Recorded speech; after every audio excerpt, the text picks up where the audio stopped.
Ladies and gentlemen, good day. I'm going to show you how to add music to your Instagram story without losing any quality. So let us jump straight in. The first thing you want to go ahead and do is tap on your profile picture on the bottom right hand side of the screen, and you are now going to navigate up to the three lines at the top of the page on the right hand side. We're going to look now for our settings and privacy, and here you are going to scroll down and you're going to look for the data usage and media quality. Now, if you're using a personal account, you'll have to go into Account Center or Account, and you'll find that same option there.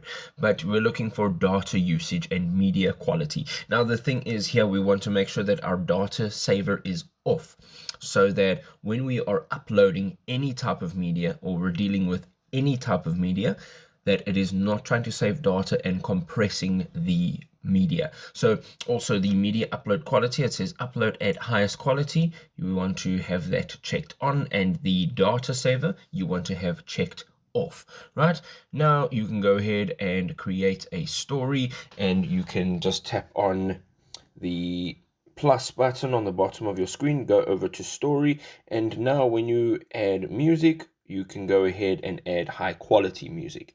If this was helpful, drop us a like. We'll see you in another awesome video. Cheers.